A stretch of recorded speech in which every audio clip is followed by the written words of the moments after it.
আমি গোটা দুনিয়া ছাড়তে পারি, চাকরি ছাড়তে পারি, মান সম্মান ছাড়তে পারি, যদি আমাকে জঙ্গলের কোন গর্তে বসবাস করতে হয় সেটা আমি রাজি আছি। কিন্তু আমার রাসূলকে আমি বুক থেকে সরাতে পারবো না, আমার রাসূলকে আমি বলতে পারবো না। তোমরা যতই যা করো, আমি রাসূলকে বলতে পারবো না।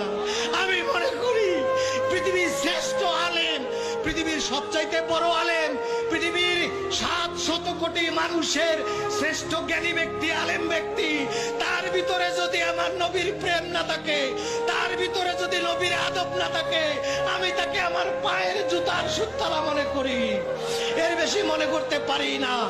রাস্তার মুচি, রাস্তার চামার, রাস্তার একটা সুইপার যদি তার কলিজায় নবীর প্রেম থাকে, নবীর আদব থাকে, আমি আমার মাথার তাজ তাকে আমি মনে করি।